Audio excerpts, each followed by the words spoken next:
CPML new democracy పాలేరు division ముఖ్య కార్యకర్తలకి అభినందనలు.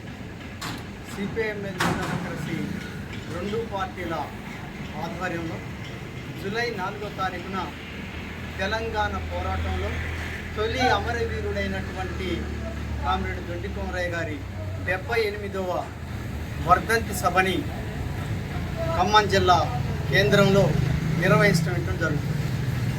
ఈ వర్ధంతి సభకి ఉమ్మడి ఖమ్మం జిల్లా వ్యాప్తంగా ఉండేటువంటి రాష్ట్ర వ్యాప్తంగా ఉండేటువంటి ముఖ్య కార్యకర్తలందరూ వచ్చి జయప్రదం చేయాల్సిందిగా ముఖ్యంగా కోరుతున్నాం.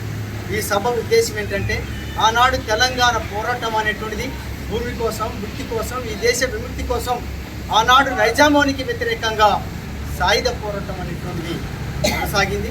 ఆ సాయుధ పోరాటం ముఖ్యంగా భూమి కేంద్రంగా దున్నేవానికే భూమి కావాలి, ఆ భూమి భూస్వాముల చేతుల్లో ఉంది, ఆ భూమి పంపకం కావాలి.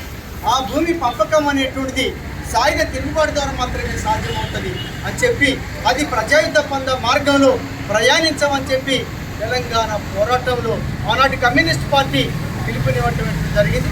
ఆ పిలుపులో భాగంగా 10 లక్షల ఎకరాల భూమికి సంబంధించినటువంటి భూస్వాముల భూముల్ని తిరిగి ప్రజలకి పంచడం జరిగింది.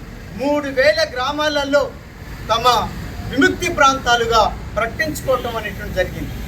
అలాగే 4000 మంది ఈ ఉద్యమంలో తమ విలువైనటువంటి ప్రాణాల్ని తృణప్రాయంగా అర్పించారు.